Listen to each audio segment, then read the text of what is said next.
Vamos a la palabra de Dios y abrimos en San Lucas capítulo 4.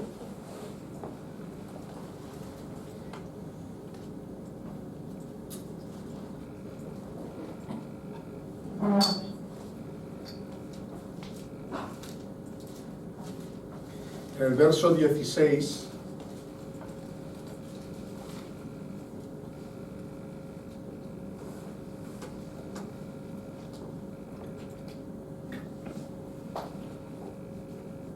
Dice que vino, hablando de Jesucristo, vino a Nazaret, donde se había criado, y en el día de reposo entró en la sinagoga, conforme a su costumbre, y se levantó a leer. Y se le dio el libro del profeta Isaías, y habiendo abierto el libro, halló el lugar donde estaba escrito: El Espíritu del Señor está sobre mí, por cuanto me ha ungido para dar nuevas a los pobres, me ha enviado a sanar a los quebrantados de corazón, a pregonar libertad a los cautivos y vista a los ciegos, a poner en libertad a los oprimidos, a predicar el año agradable del Señor. Y enrollando el libro, lo dio al ministro, y se sentó. Y los ojos de todos en la sinagoga estaban fijos en él. Y comenzó a decirles: hoy se ha cumplido esta escritura delante de vosotros. Señor, gracias por el cumplimiento de tus escrituras, de tus promesas, porque ninguna de ellas se salta. Gracias, Señor, tú cumples todas. Y en esa convicción y en esa esperanza es que estamos confiados, Señor, en que no solo lo que se ha cumplido hasta ahora, sino lo que se tiene todavía que cumplir de acuerdo a tu palabra, será cumplido. Señor, ayúdanos a ser equilibrados, a no esperar cosas que tú no dices, y sobre todo, por encima de todo, a darnos cuenta de que solo la confianza en ti, no el saber, es lo que nos da estabilidad y firmeza. Gracias, Señor, en el nombre de Jesucristo. Amén. Si leemos un poco antes, en el verso 14, dice que Jesús volvió en el poder del Espíritu a Galilea. El Señor Jesucristo, por excelencia, es el ejemplo vivo al cual hacemos casos y seguimos. E incluso en los evangelios se nos muestra la forma que él tenía de vivir. Se nos enseña en la palabra que Dios está transformándonos y cambiándonos cada día para que nos parezcamos más a Jesucristo. Y así es como Él está trabajando en cada una de las áreas de nuestra vida. Fijaos bien, nos vamos a fijar porque en este capítulo 4 en completo encontramos muchos de los principios y elementos fundamentales de lo que puede ser y debe de ser una vida cristiana. Encontramos también muchas de las reacciones que Jesús causó en el momento en el cual comenzó su ministerio y los efectos que en muchas ocasiones la obra de Dios tiene y también las reacciones que hay ante tal obra. El Señor venía de estar en el desierto donde el diablo le había tentado. Eso empieza en el capítulo 4, los primeros versículos, hasta el verso 13. Ahí vemos cómo el Señor Jesucristo, antes de comenzar su ministerio, antes de hacer tan gran trabajo que hizo, Él lo que hace es separarse del mundo, irse a un lugar solitario y allí orar. Encontramos pues nada más empezar el ministerio de Jesucristo cuán importante es la oración y cómo no, Él también ayuna. Es decir, se separa de todo lo que representa el mundo, incluido lo más esencial y básico como es la comida. Y en ese escenario es que se le aparece el diablo. Y en ese escenario es donde el diablo intenta que fracase ya desde el comienzo de su ministerio. ¿Cómo lo hará en nuestras vidas siempre? Tratando que fracasemos, sea como personas o sea como iglesia. Entonces, 40 días estuvo, ¿y qué hizo? ¿Qué utilizó? ¿Qué usó el Señor para eludir la tentación? Eso es la palabra, ¿verdad? Eso lo sabemos. La palabra de Dios. Ese es el fundamento, esa es la base. Él estaba preparado con la palabra para contestar efectivamente a todo aquello que el diablo le podía poner. El mundo nos va a presentar muchas tentaciones y debemos de estar preparados para saber responder a ellas. Todo lo que dijo el diablo tenía muy buen aspecto. Como siempre vienen las tentaciones. Las tentaciones no vienen de forma que no nos guste, sino que todo lo que nos tienta son cosas que le gustan a nuestra carne. Pero tenemos que pasarlo todo por el cedazo del Espíritu Santo para ver. Entonces, una vez que pasa este proceso, en el verso 13 nos dice que cuando el diablo hubo acabado toda tentación, dice, se apartó de él por un tiempo. Una de las cosas que tenemos que admirar del diablo es su persistencia. Ojalá nosotros tuviéramos tal persistencia ante la forma de vivir la vida cristiana y perseverar en ella, ¿no? Continuar en ella respecto a la fe. En el verso 14 nos dice secretos sobre lo que debemos de hacer.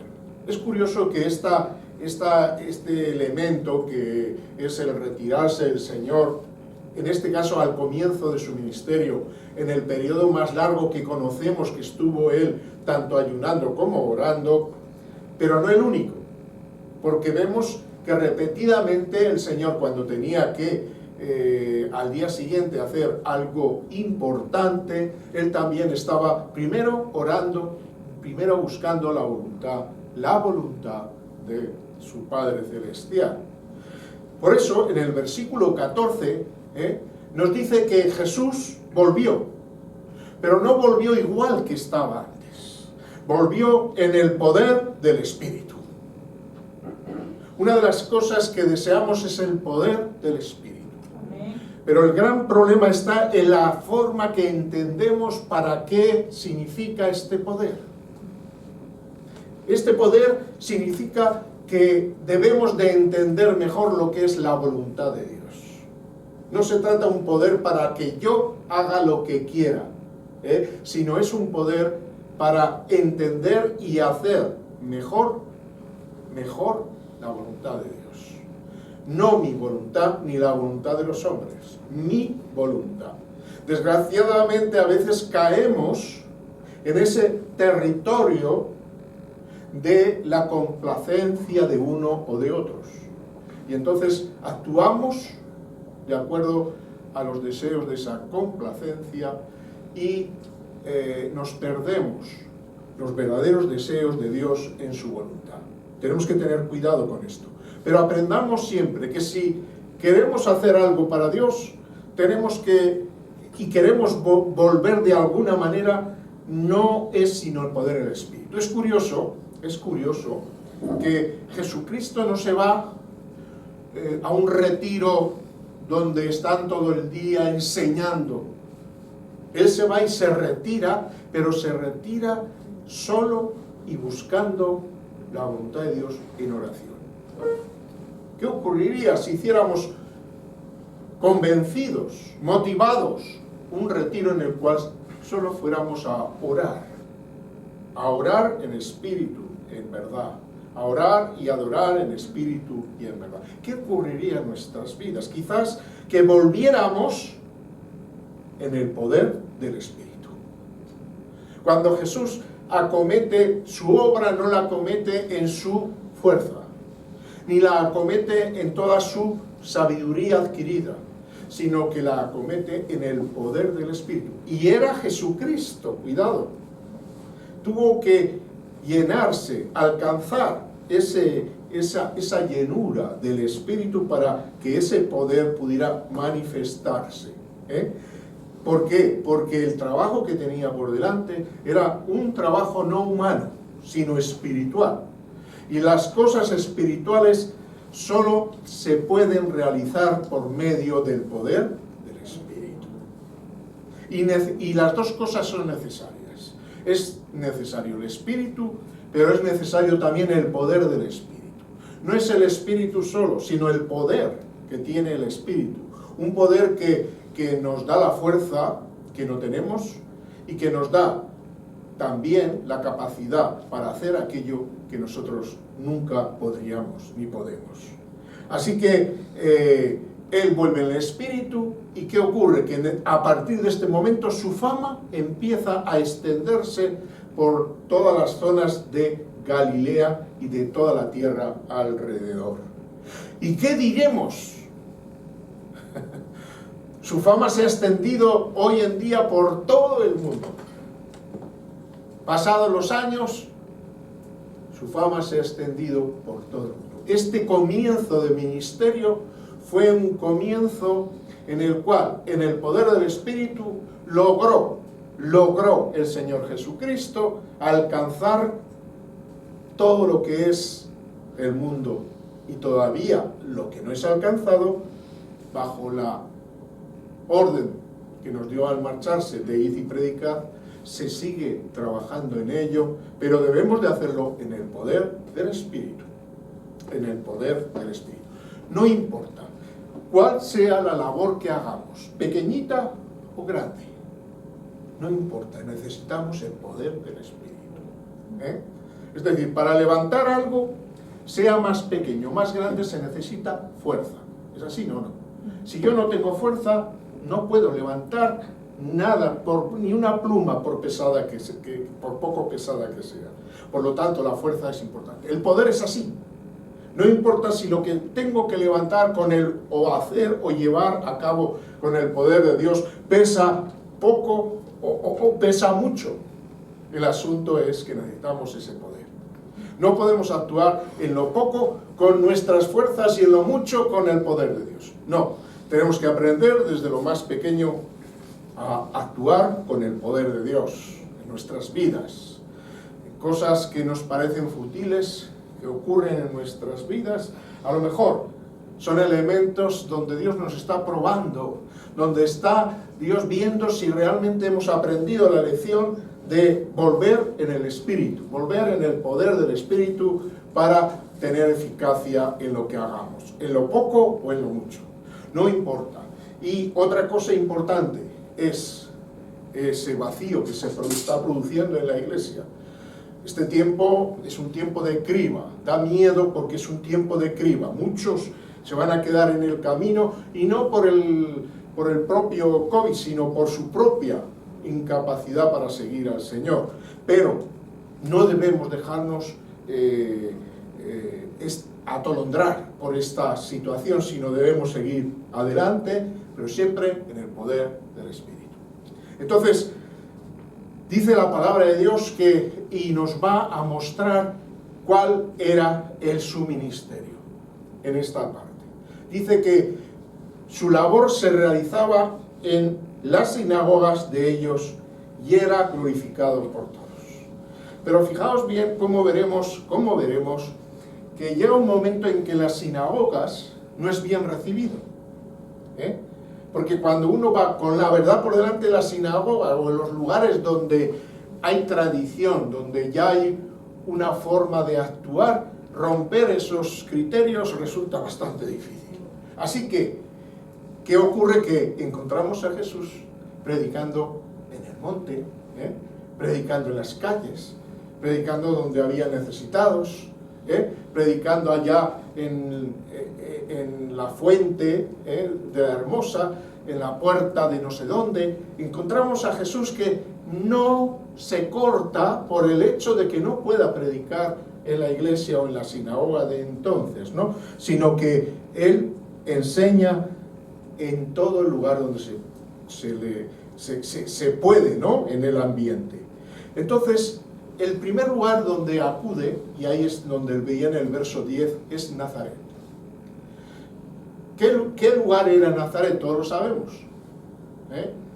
En Nazaret es donde Él vivió, donde Él desarrolló desde la vuelta de sus padres, después de la persecución, etcétera, etcétera, vinieron y estuvieron viviendo allí. Sabemos que su padre era carpintero, por lo cual Jesús seguramente estuvo ayudando y aprendiendo este menester con su padre, ¿no? Porque no era el tiempo, Vemos un conato cuando es jovencito y van al templo, donde sus padres lo pierden por el camino donde están, y entonces él se queda. Hay un conato en el cual se ve ese deseo de servir, ese deseo de aprender, ese deseo de hacer la voluntad de su padre, como luego les comenta a sus propios padres humanos. Les dice, es necesario que haga la voluntad de mi padre, ¿no? Pero ese no era el momento, y por eso luego lo vemos que está sujeto a sus padres. Y está sujeto a sus padres precisamente hasta este momento en el cual se va a manifestar. En estos días, culturalmente hemos vemos que se celebra este acontecimiento de la primera venida del Señor Jesucristo, pero de una forma cultural, religiosa, pero realmente a veces muy poco profunda, ¿no? Y después, bueno, Él se sujetó a sus padres hasta este momento. Y dice que vino a Nazaret, donde se había criado, y en el día de reposo entró en la sinagoga. Le vino bien ese día, dijo, hombre, mira, aquí la sinagoga. O ese día dijo, pues es que no tengo nada más que hacer, así que voy a ir a la sinagoga, que es lo que hacemos a veces nosotros. Decimos, hoy no tengo nada importante que hacer, y entonces voy a ir a la iglesia. Pero dice aquí, conforme a su costumbre. Parece como si que el Espíritu nos hubiera leído en la mente y hubiera entendido que nosotros íbamos a buscar esa excusa, y por eso, y dijéramos, mira, solo ese día fue Jesús, pero a lo mejor otros días no. Para evitar eso, el Señor nos dice, conforme a su costumbre. Es importante, aunque no lo queramos, Dios nos sigue y actúa, porque no creáis que las formas de actuar de Dios, es cierto que actúa incluso cuando no estamos conscientes de Él. Pero donde la palabra de Dios nos dice que puede actuar más es cuando nosotros nos ponemos conscientes a Él, que es cuando estamos juntos, donde están 2 o 3 reunidos, o cuando nosotros buscamos al Señor de forma privada. Entonces ahí Dios se manifiesta de una forma diferente.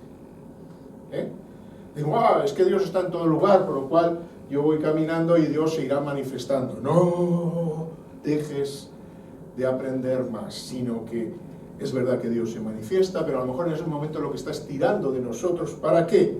Para que le dediquemos en absoluto tiempo a Él. Entonces entró en ese y, hombre, ¿qué tal? Mira quién está por aquí. Jesús, el hijo de María y de José. Pasa, pasa. y como era de costumbre, invitados, gente que venía nueva, pues le decían, bueno, pues hoy tú vas a decir algo.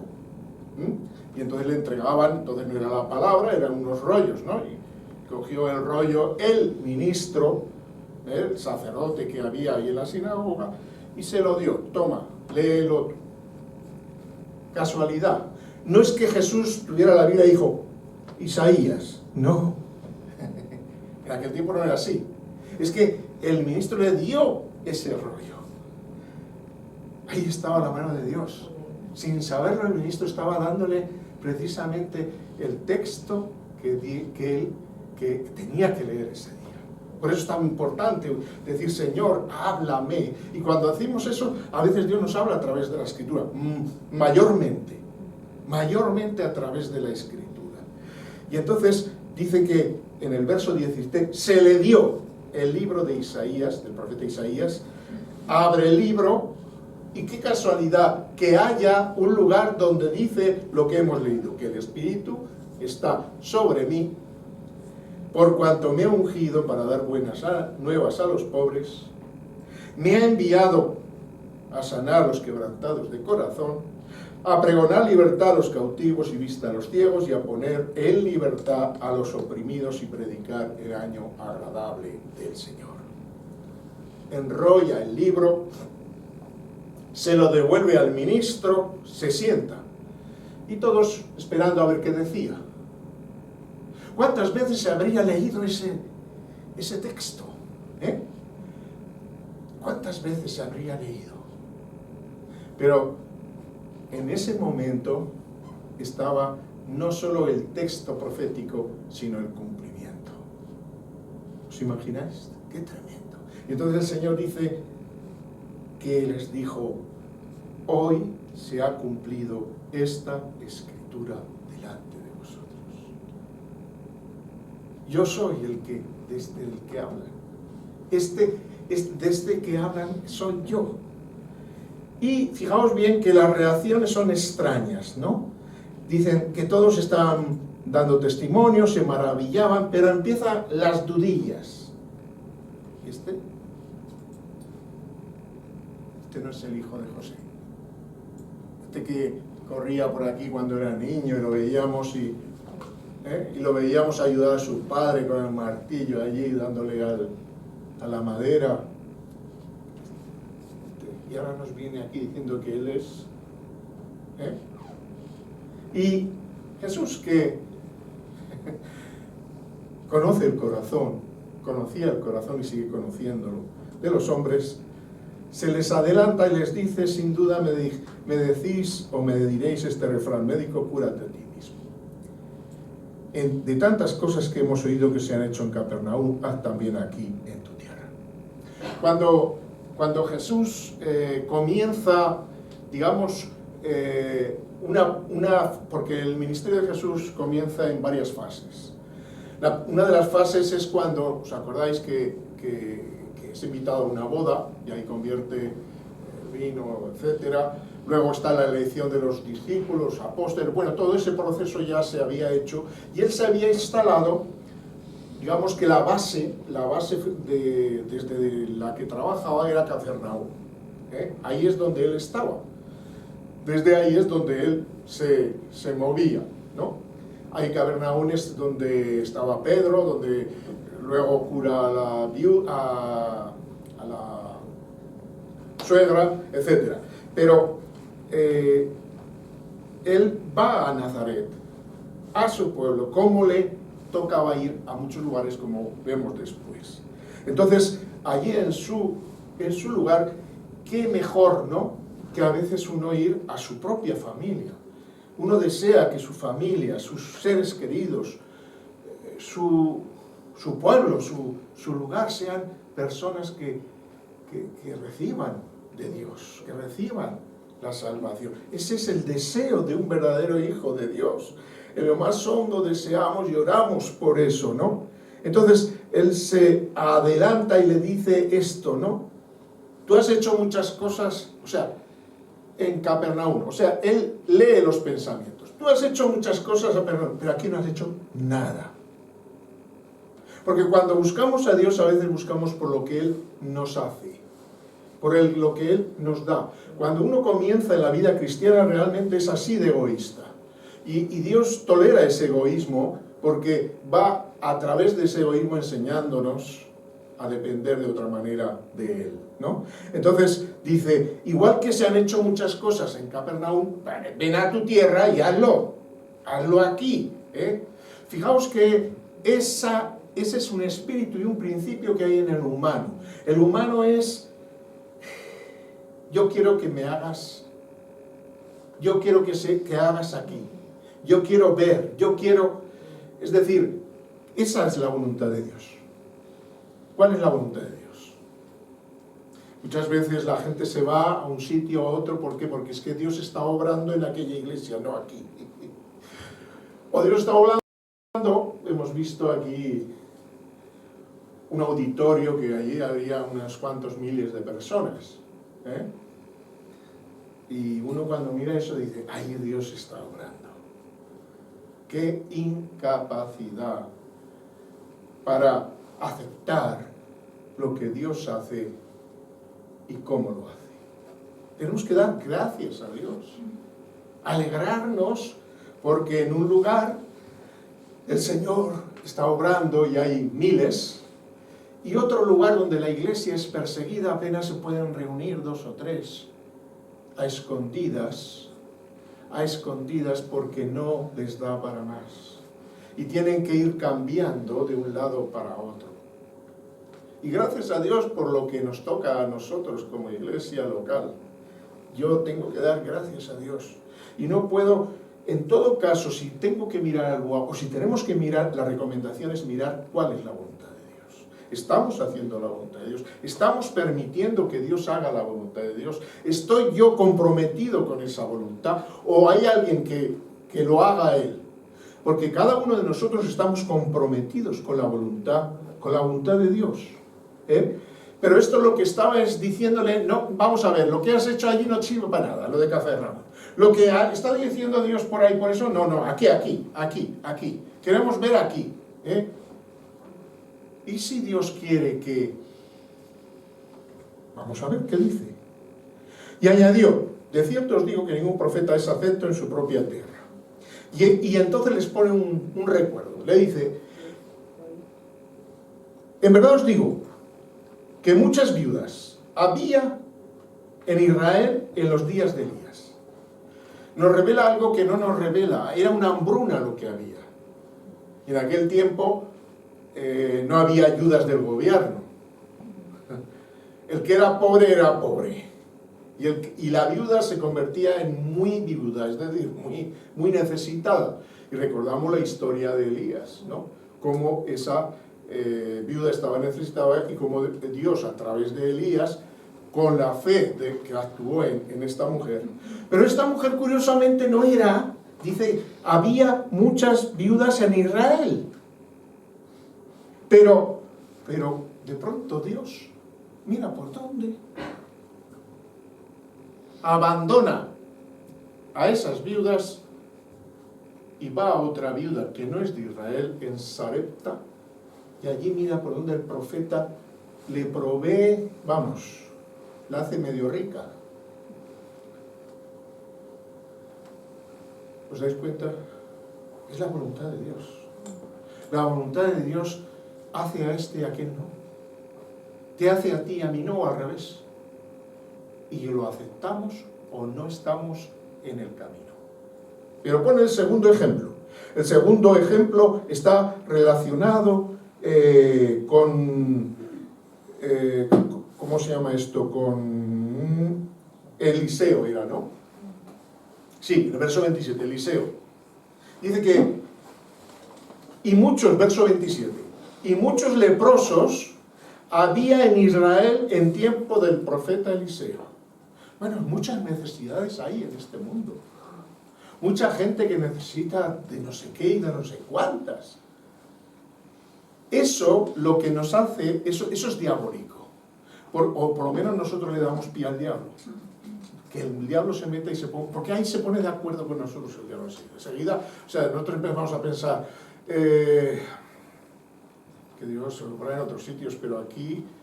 y automáticamente el diablo dice, sí, tienes razón, no, es verdad, Dios no está actuando aquí, ¿no ves? ¿Cómo Dios te ha abandonado? ¿Cómo te deja? Enseguida. ¿Por qué? Porque según enseguida, ahora sí ve que dice, bueno, gloria a Dios, hágase tu voluntad. Se va. La palabra de Dios dice, resistid al diablo y él huirá de vosotros. Bendito sea el Señor.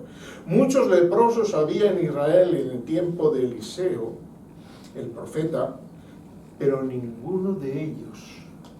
Y resulta que a Dios le da por sanar a un general enemigo de Israel, extraño, sirio, de los que atacaban a Israel y tal, y le da por sanar a este hombre de lepra. ¿Os acordáis de la historia de Naamán, no? Como tuvo que ir al Jordán y allí zambullirse, etcétera, etcétera, como se resistía al principio, pero al final se... Y yo digo, hermanos, una de las cosas que tenemos que aprender es que Dios hace las cosas bien. ¿Que la gente no responde? Bueno, allá ellos, Dios hace las cosas bien. ¿Que la gente no hace? Bueno, el que tengo que hacer soy yo. ¿No? ¿Que la gente no viene? Bueno, pues vengo yo. ¿O es que acaso tengo que venir a hacer o lo que sea cuando los demás lo hacen? Ah, si los demás lo hacen.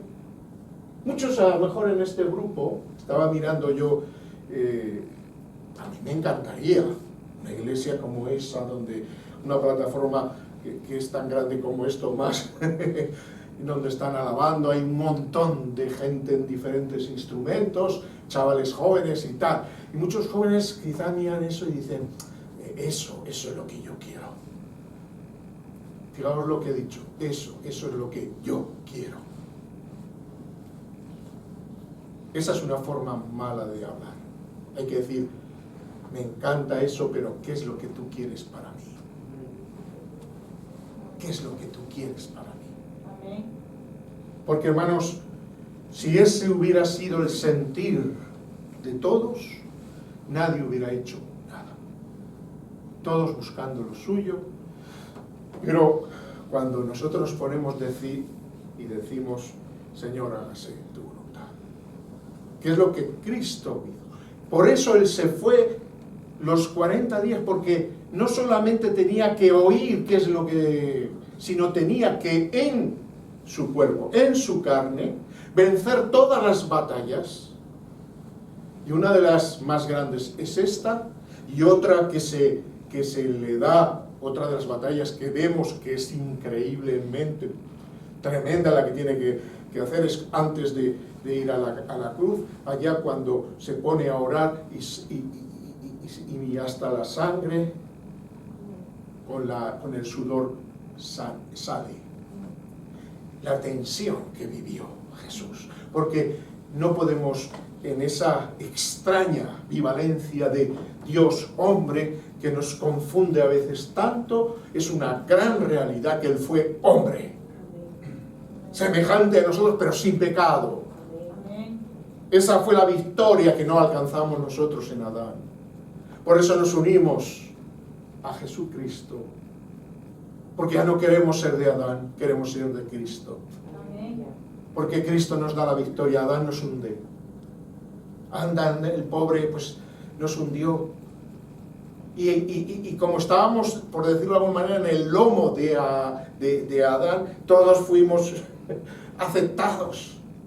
Fue una pandemia el pecado, que eso sí que no hubo nada que lo solucionase, excepto la sangre de Jesucristo. En el laboratorio del cielo se pensó y se dijo, ¿qué haremos para esta caída que ha tenido Adán? Y Jesucristo dijo, yo voy, yo bajo, yo muero, yo doy mi sangre. Y el laboratorio del cielo envió a Jesucristo, porque de tal manera amó Dios al mundo, que dio a su Hijo para que todo aquel que en Él cree no se pierda, más bien tenga vida eterna. ¡Aleluya! Así que el laboratorio del cielo quiso pensar en nosotros y nos mandó a Jesucristo. Fijaos que le habían dado una bienvenida, lo hicieron partícipe, pero cuando les dice la verdad, las verdades, cuando le dice las verdades, ¿qué ocurre? Verso 28. Al oír esto, todos empezaron a alabarle y a glorificar su nombre. No, dice que al oír esto, todos en la sinagoga se llenaron de ira. Oh, qué pena, ¿no? Tener un cumplimiento tan grande como ese, donde todos tendrían que haberse arrojado al piso y decir, somos bienaventurados porque aquí está el enviado. No me extraña que en el Evangelio de Juan tristemente digan, a los suyos vino, pero los suyos no le recibieron. Porque él fue a los suyos, a la gente suya, aquí en Nazaret, a los suyos, pero no le recibían. Y luego añade, pero a los que le recibieron les dio la potestad de ser hechos hijos de Dios. Amén. No por carne, no por sangre, no por voluntad de hombre. Es decir, no es por descendencia. No es porque quiera yo que pueda hacer a mis hijas o a mis nietos cristianos. No es por voluntad de hombre. No es porque la iglesia pueda hacer cristianos salvos. Es porque el Espíritu de Dios busca donde posar y dar la salvación a aquel que, dándose cuenta de su miseria, clama, se arrepiente y entonces no puede hacer otra cosa a Dios nada más que responder. Y así es como uno da gracias a Dios por su salvación. Amén. Amén. Puestos en pie, damos gracias a Dios un momentico. Gracias a Dios, si tienes con sinceridad, es un momento que podemos decirle, Señor, gracias por tu salvación. A lo mejor la has descuidado y te sientes avergonzado. Te he descuidado mi salvación. Pues Padre, ayúdame a ocuparme de este tesoro tan grande que me has dado, Señor. Gracias. ¿Qué sería de mí, Señor? Perdóname porque esto o aquello a veces me hace olvidar el precio que has pagado. Santo eres, Señor. Santo eres. Gracias, Padre. Gracias. Gracias, Señor. Gracias. Oh, te alabamos y te glorificamos, Señor, y te damos las gracias. En medio de todo, Señor, somos privilegiados, porque el virus puede matar nuestra carne, pero el pecado mata nuestro ser completo, Señor. Gracias por la sangre de Jesucristo. Bendito sea tu nombre. Aleluya. Aleluya. Aleluya. Podéis sentaros. Dice el verso 29 que levantándose le echaron fuera de la ciudad. Qué triste, hermanos, qué triste. Nos tenemos que preguntar siempre, yo si vengo aquí, yo vengo siempre convencido de aquí está el Señor Jesucristo. Yo siempre vengo, porque el día que no me convenza que está Jesucristo, yo no quiero estar en un lugar a venir a alabar y glorificar donde no esté Jesús. Pero lo ha prometido y está. Y nos lo dice, donde están 2 o 3 congregados en mi nombre. No estamos aquí por otra razón, sino por congregarnos en su nombre. Y fijaos que gracias a Dios nos lo puso fácil.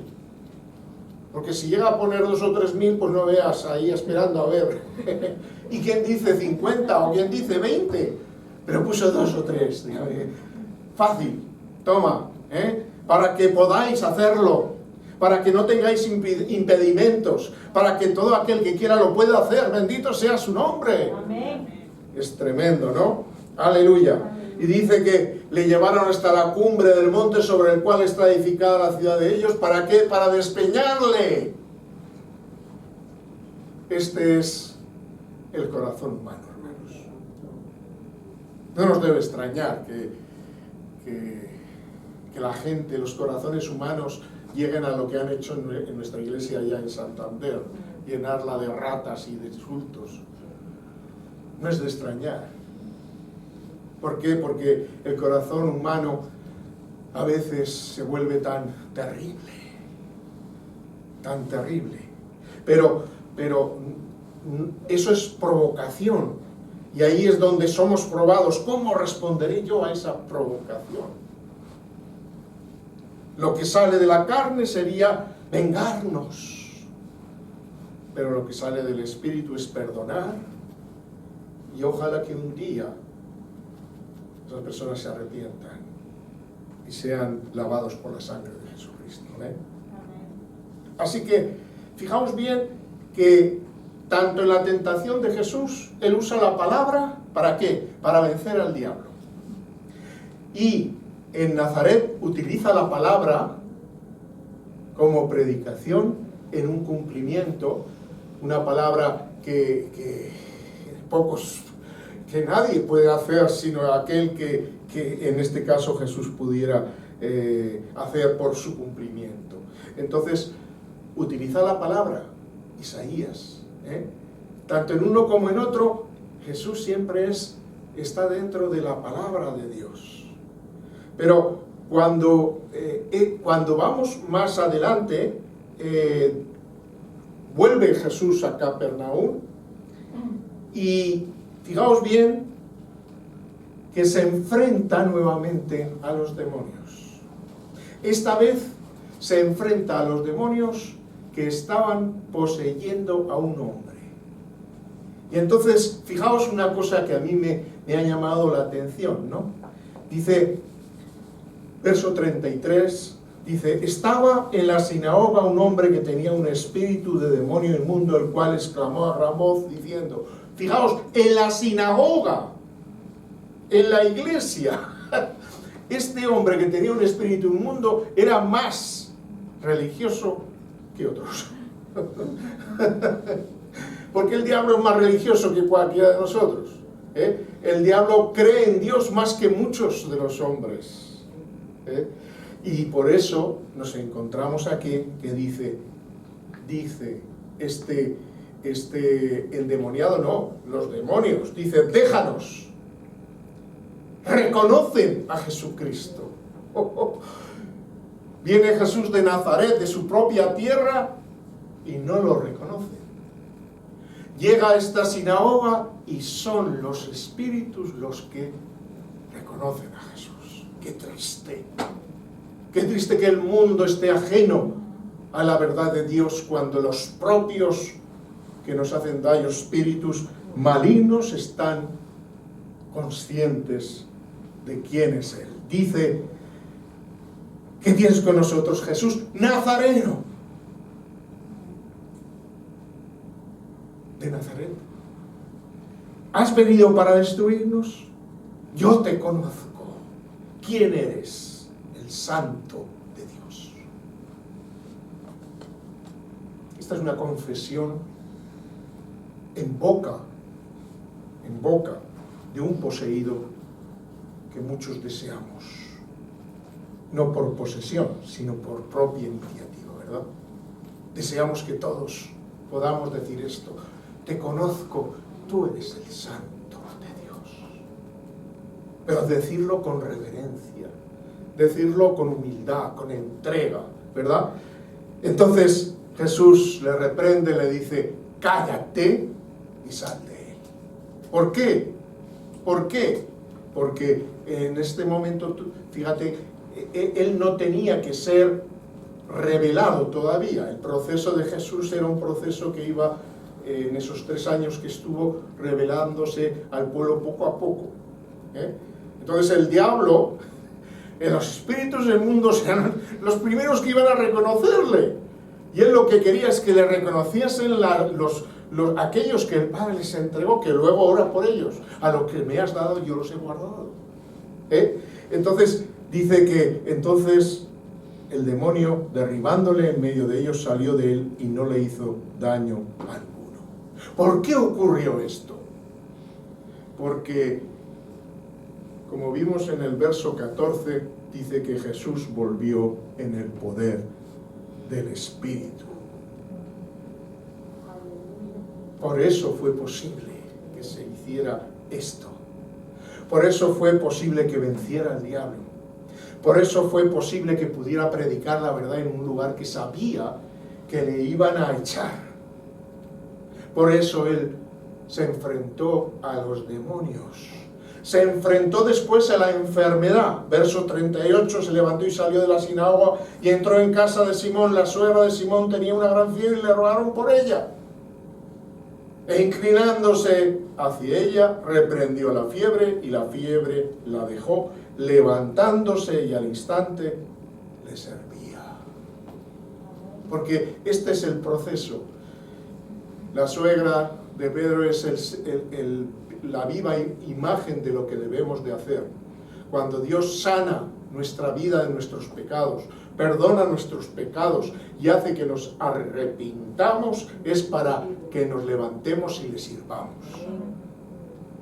No es para unos pocos, no, este es para un grupo, no, es para todos. Uno de los grandes errores del cristianismo en muchas iglesias ha sido el poner profesionales para que lo hagan todo. Pero no es así, hermanos. Cada uno tenemos un don. Lo que decía antes, puede que sea para levantar cosas muy ligeritas, o puede que sea para levantar cosas pesadas, pero es igual, tú eres necesario. Nadie podrá levantar eso que Dios te ha puesto para que levantes tú. Y no tenemos por qué sentirnos menos, porque siempre el diablo podrá compararnos con algo que es mejor que nosotros. Hay miles de predicadores mejores que yo, pero bueno, yo hago lo que tengo que hacer y punto.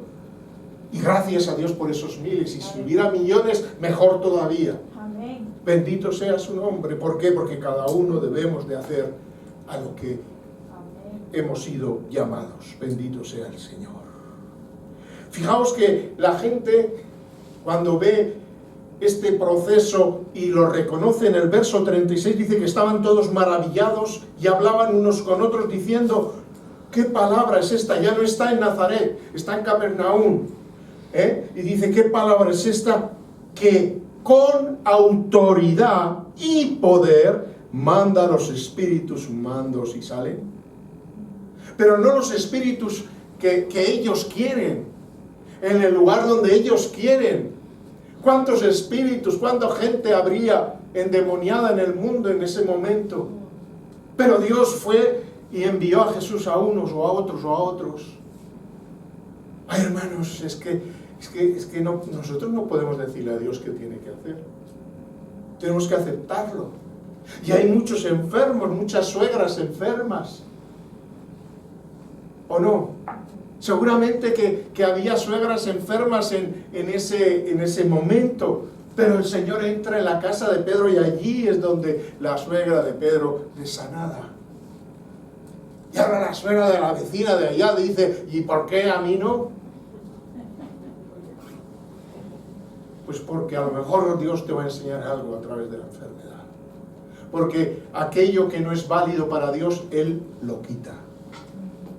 Aquello que no le va a servir a Dios en tu vida, lo va a quitar. Cualquiera que sea la cosa.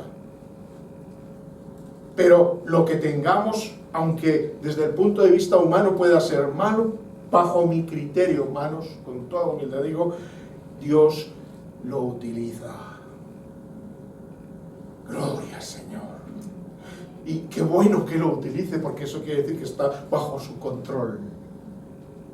La enfermedad está bajo el control del Señor.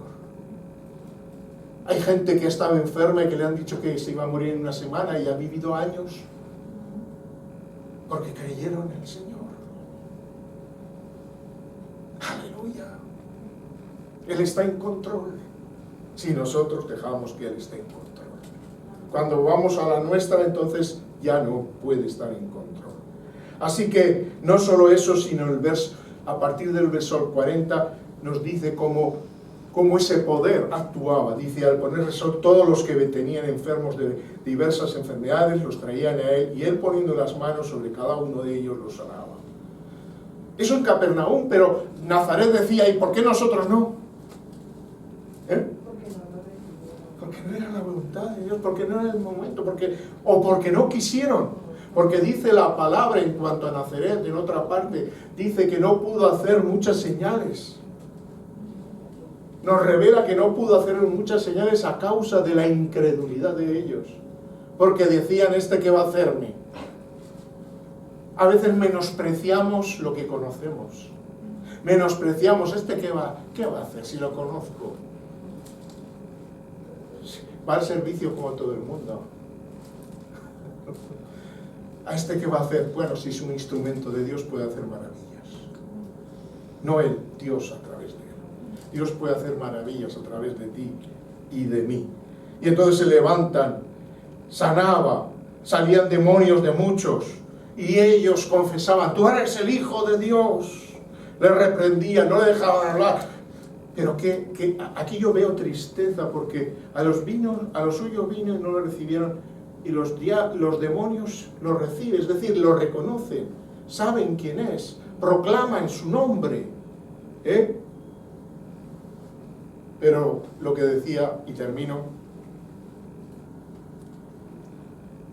en cualquier proceso de nuestra vida, igual que le pasa al depósito de combustible de los coches, paraos no gastan, pero si caminas gastan. ¿O no? Yo los 2 meses que hubo, yo no llené el depósito para nada. Pero cuando uno viaja y hace, uno tiene que llenar. Es lo que le pasa a Jesús y lo que le pasa a cualquiera, hermanos. Y por eso encontramos en el verso 42, nuevamente, dice que cuando ya era de día, salió y se fue a un lugar desierto. ¿Cómo empieza este capítulo? Se va al desierto y allí. ¿Y cómo termina? Después de haber hecho un trabajo increíble, él nota que necesita recargar.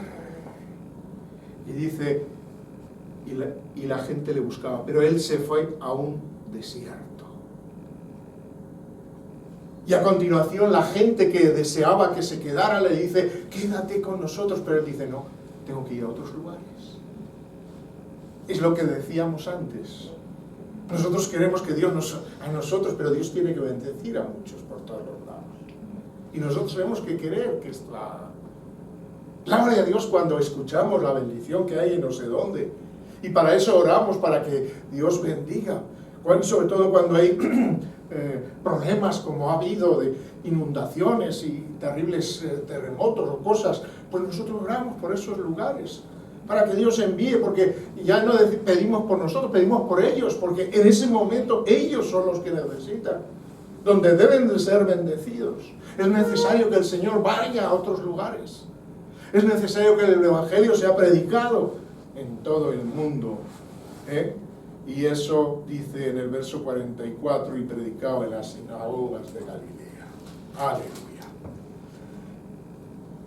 Este es el ministerio del Señor, el ejemplo que Dios nos muestra, para que cada uno de nosotros a nuestra altura actuemos conforme a estos principios fundamentales, básicos, pero importantes, necesarios, para que nuestra vida produzca fruto. No importa. Algunos producirán fruto de grandes jardines y otros daremos a una macetilla con una flor. Bueno, ya está. Lo peor es no dar nada. Bueno, una florcilla. Mira, esto es lo que yo tengo. Bueno, tengo aquí un jardín estupendo, gloria a Dios. Porque en el fondo, hermanos, sea el jardín o la flor, son obra de Dios. Amén. Amén. Puestos en pie.